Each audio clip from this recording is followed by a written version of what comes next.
అందరికీ నమస్కారం. మేము ఈరోజు అయితే తిరుపతి నుండి అరుణాచలానికి బయలుదేరాము. ఆల్మోస్ట్ మేము 10 గంటలకైతే బయలుదేరాము పొద్దున్న తిరుపతిలో. సో ఇక్కడికి వచ్చేసరికి మధ్యాహ్నం 2 గంటలు అయితే అయ్యింది. సో అరుణాచలాన్ని ఇక్కడ తిరువణ్మలై అంటారంట. సో తిరువణ్మలైకి అయితే మేము 2 గంటల సమయానికి రీచ్ అయ్యాం. సో అక్కడ మేము భోజనం చేసి దర్శనం లైన్లోకి వెళ్ళేసి అయితే 3 గంటలు 3 అలా అయింది టైము. సో దర్శనం చేసుకుని బయటకు వచ్చేసరికి ఆల్మోస్ట్ నైట్ 10-11 అయిపోయింది. ఇక్కడ మీరు చూస్తే అర్థమవుద్ది. 10కి అయితే బయటకు వచ్చాం. ఎందుకంటే ఆ రోజు చాలామంది జనాలు ఉన్నారు. ఆ రోజు పౌర్ణమి అంట. సో చాలామంది భక్తులు అయితే వచ్చి శివుని దర్శించుకున్నారు. మాకు తెలియదు ఆ రోజు పౌర్ణమి అని. లేకపోతే సాధారణంగా అరుణాచలం ఎప్పుడు కొంచెం ఖాళీగానే ఉంటుందంట. సో దర్శనం ఎఫెక్ట్ అంతసేపు లైన్లో ఉండేసరికి మా ముఖాలు అయితే ఇలా తయారయ్యాయి. మొత్తం నీరసం వచ్చేసింది. మొత్తం టయర్డ్ అయిపోయాం.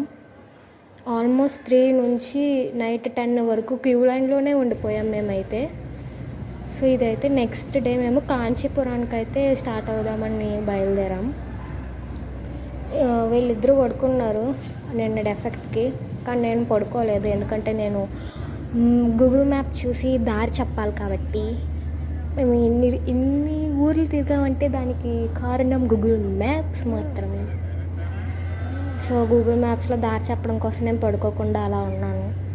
తమ్ముడు నిన్న ఏదో లేజర్ లైట్ కొనుక్కున్నాడు, దాంతో ఆడుతూ ఉన్నాడు.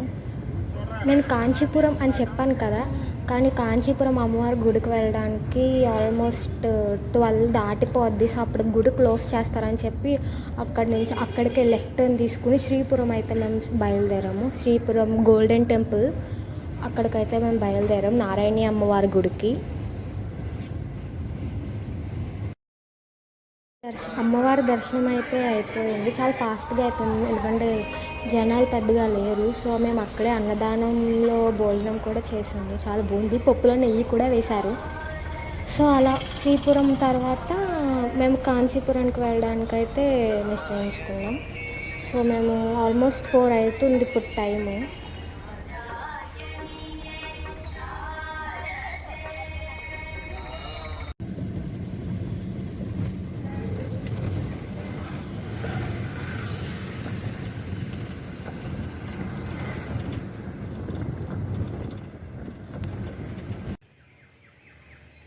కాంచీపురం కంచి కామాక్షి అమ్మవారి గుడి. ఇప్పుడు ఏకాంబరం వెళ్తున్నాం.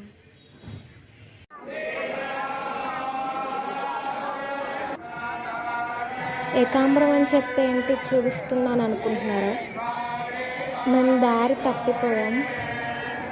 గోల్డెన్ టెంపుల్కి అయితే వచ్చాం. ఫస్ట్ గోల్డెన్ రిజర్ట్ టెంపుల్ ఇది. అంటే ఇక్కడ బంగారు బల్లి ఉంటుంది, సూర్యుడు చంద్రుడు కూడా ఉంటారు. ఈ గుడి పేరు ఏంటంటే వరదరాజ్ పెరుమాళ్ గుడి. సో ఇక్కడైతే గోదాదేవి కళ్యాణం జరుగుతుంది, అందుకని అందరూ అలా నుంచొని చూస్తున్నారు.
ఏకాంబరం గుడి అని చెప్పి వరదరాజ పెరుమాళ్ గుడి చెప్తున్నాను అనుకుంటున్నారా?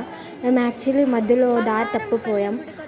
గోల్డెన్ బలి గుడి అనుకుని చెప్పి మేము వేరే గుడికి ఏదో వెళ్ళిపోయాం. సో అక్కడే కొంచెం టైం అంతా అయిపోయింది. సో ఆల్మోస్ట్ 8 అలా అయిపోయింది, 7 అలా అయిపోయింది. ఇంక ఈ గుడికి వచ్చేసరికి గుడులన్నీ క్లోజ్. సో ఇంక ఈ గుడితో ఈ రోజుకి ఈ గుడి లాస్ట్ అన్నమాట. సో ట్విస్ట్ అన్నాను కదా, అది మీకు నెక్స్ట్ వీడియోలో అయితే తెలుస్తుంది. సో ఇప్పుడైతే నేను టెంపుల్ని అయితే అబ్జర్వ్ చేస్తున్నా. చాలా బాగుంది కట్టడాలు, అసలు ఎంత హైట్గా ఉన్నాయో. సో ఈ వీడియోకి అయితే ఇంతే. నెక్స్ట్ వీడియోలో ఈ జర్నీ ఇంకా కంటిన్యూ అవుద్ది. సో నెక్స్ట్ వీడియోలో చూసుకుందాం. Bye bye.